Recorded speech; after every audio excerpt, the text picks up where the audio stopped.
এই শব্দটো ব্যৱহাৰ কৰি পেলাই এই চৰাইটো তেখেতসকলে এই চৰাইটো কেনেধৰণে ব্যৱহাৰ কৰে মানে জানো এই চৰাইটোৰ গুৰুত্ব কাৰণ এই চৰাইটো আচলতে আমাৰ যদি বহুতলীয়া বতাহী চৰাই বুলিও কয় বতাহী চৰাই বুলি কয় গতিকে এনেকুৱা এটা নামেৰে মই নামটো দেখি পেলাই ভাবিছো যে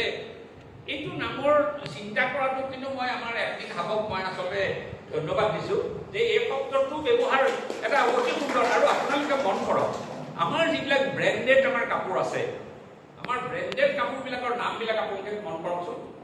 এই ব্ৰেণ্ডেড কাপোৰৰ লগত ই একেবাৰে ৰজিতা খুৱাই থাকিব পৰা এটা শব্দ অৰ্থাৎ ৰজিতা খুৱাই থাকিব পাৰে আপুনি যদি কাইলৈ যদি এইটো দেখে আপুনি দেখিব যে আপুনি ব্লেকবেৰী এটা ধৰি লওক আমাৰ এটা ব্ৰেণ্ড আছে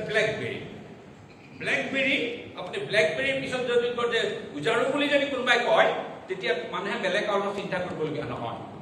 মই দেখিছোঁ যে বিভিন্ন ঠাইত মই বিদেশৰ বিভিন্ন ঠাই ফুৰিছোঁ বিভিন্ন দেশ মই গৈছোঁ বিভিন্ন দেশত মই দেখিছোঁ যে তেওঁলোকে এই কথাবিলাকত কিন্তু অত্যন্ত গুৰুত্ব আৰু মই সিদিনা এইটো কথাও কৈছোঁ যে আজি আমি গামোচা তৈয়াৰ কৰিছোঁ আজি আমি চৰাৰ কাপোৰ তৈয়াৰ কৰিছোঁ মই কৈছোঁ যে কলিয়াবৰ কলেজৰ ইউনিফৰ্মৰ গোটেই কাপোৰখিনি আমাৰ এইটো ব্ৰেণ্ডত আমাৰ ইয়াত প্ৰিণ্ট হ'ব লাগে ইয়াত প্ৰডিউচ হ'ব লাগে প্ৰডাকশ্যনটো কৰিব লাগে আমি অলপ বিগ চিন্তাত আমি আচলতে কৰিব আমি এতিয়া সৰু হৈ আছোঁ আমি কৰিম আৰু এই কাপোৰেই আমাৰ ল'ৰা ছোৱালীক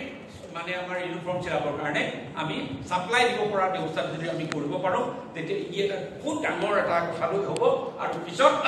অন্য কলেজৰ কথাটো আমি জড়িত হ'ব পাৰিম গতিকে এনেকুৱা চিন্তা আমি বিগ চিন্তা কৰিব লাগিব কাৰণ এমপ্লয়মেণ্ট ইয়াৰ লগত ৰিলেটেড হৈ আছে সেলফ এমপ্লয়মেণ্ট যেটো আমি কেনেকৈ আমি কি হৈছে ইয়াৰ লগত জড়িত আজি আমাৰ যিসকল ছোৱালীয়ে এই কামটো কৰিছে তেওঁলোকে আৰু কেইবাখনো উইভিং আনিব পাৰে যেতিয়া ডিমাণ্ড বাঢ়ি গৈছে তেওঁলোকে আনিব আৰু আনক আকৌ তেওঁলোকে এংগেজ কৰিব পাৰে এংগেজ কৰি তেওঁলোকে কৰিব কৰি ই আজিকালি বহুত ওপৰলৈ আমি আচলতে যাব পৰা ব্যৱস্থা